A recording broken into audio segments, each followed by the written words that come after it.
भुरग्यांचे आयुष्य काबार करपाचे राजकारण हांगल्ले आमदार करता हो हांगलो आमदार करता.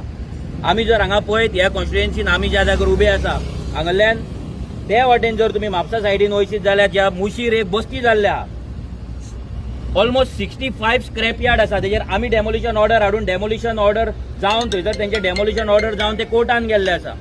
ते तो डेमोलिश करिना कित्याक ते तेजे मनीस तेजे वोटर. थंय 750 कितें तरी त्या बुथाचेर वोटींग आसा भितरली 580 वोटींग निळकंठाक पडला. म्हणजे हेचो मिनींग कितें की तेंचो बापूय निळकंठ. आनी आतां कोलवाळचे आमचे थियेचे कोलवाळ तेणी काबार केली. कोलवाळचो अर्दो गांव हो मायग्रंटांक तेणी विकलेलो आसा, तांकां वोटींग कार्डां दिल्लेली आसा. आयज थिवेच्या गांवाचेर हेचे अतिक्रमण चल्लेलें आसा. तेणी तशेंच इस्प्रॉचो प्रोजेक्ट तेणी कामुल्ले हाडलेलो आसा. आतां तो थियेच्या कोमदात लँडाचेर जशी लालाकी बस्ती आसा लालाकी बस्ती डेमोलिशन आजून जावंक ना. रामनम जाले रमजान जाले सगळें जालें पूण आजून डेमोलिशन जावंक ना.